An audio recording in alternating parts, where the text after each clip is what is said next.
Dalam sebuah wawancara, Kang Deddy Mulyadi dengan terbuka dan tegas menjelaskan penggunaan anggaran yang diterimanya, termasuk pemotongan pajak dan lain-lain.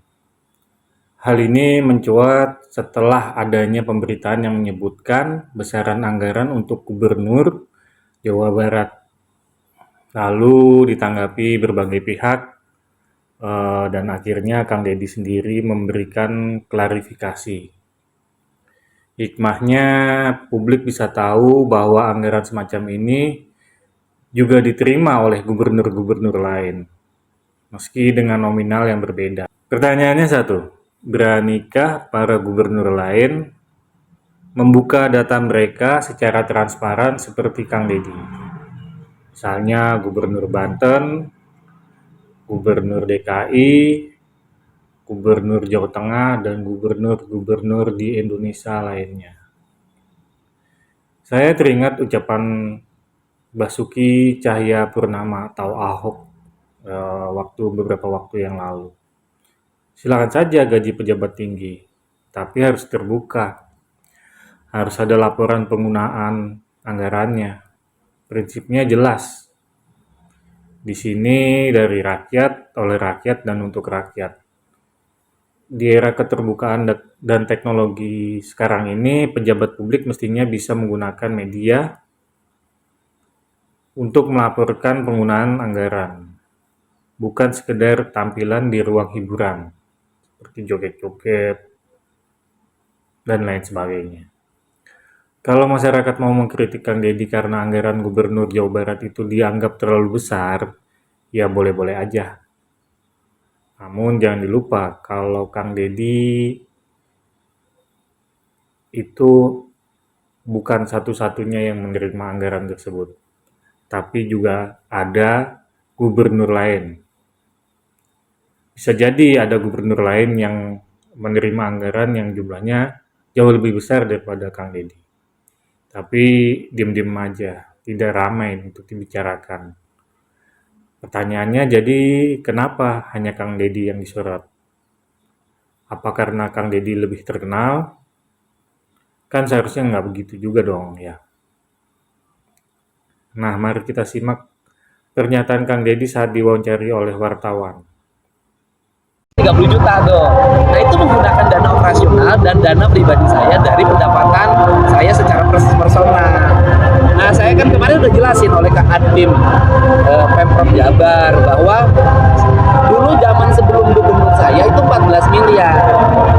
Setelah saya jadi gubernur itu diturunin biayanya sekarang tuh sekitar 11 miliaran deh.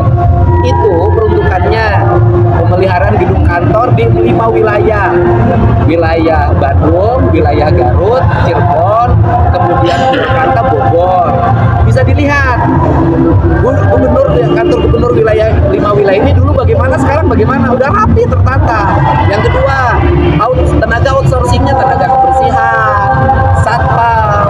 Yang ketiga, ada tamu-tamu yang datang ke gedung Pakuan untuk makannya, untuk minumnya. Terus bayar listrik, bayar air, pemeliharaan. Itu bukan, saya sepeser pun nggak terima uang tunjangan itu, nggak satu rupiah pun nggak ada. Karena uangnya kan dari rekening ke rekening. Jadi nggak ada itu tunjangan, rumah tinggal, gubernur nggak ada. Saya makan setiap hari beli beras sendiri. Ada PPh-nya itu berarti pajak ada PPh di gaji tunjangan itu. Kenapa? Berarti ada pajaknya itu berarti selama ini dibayar oleh pajak APBD. Yang mana? Di gaji dan tunjangan. Yang mana? Di anggaran gaji dan tunjangan itu kan ada pajak anggaran. Saya tunjangan yang mana?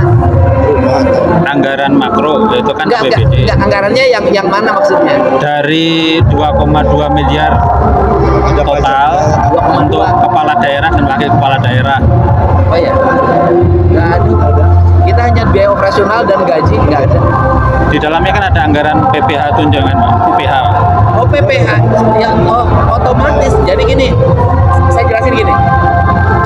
Biaya operasional yang saya terima itu dipotong pajak. Saya sudah bayar pajak, tapi uangnya nggak saya pakai.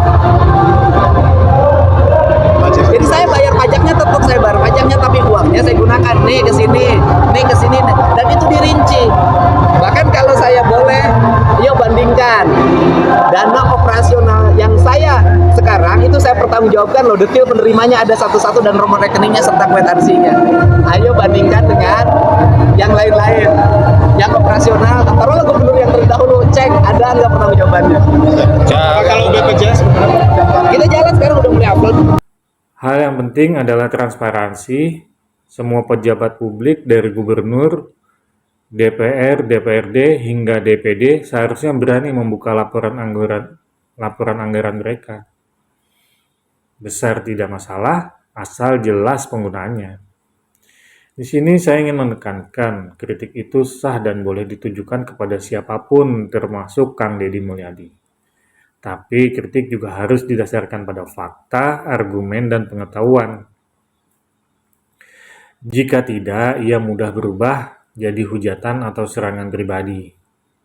Mari sama-sama kawal demokrasi dengan kritik yang sehat, jujur, dan membangun, agar negara ini tetap terjaga, kedaulatan terpelihara, dan persaudaraan tetap terikat.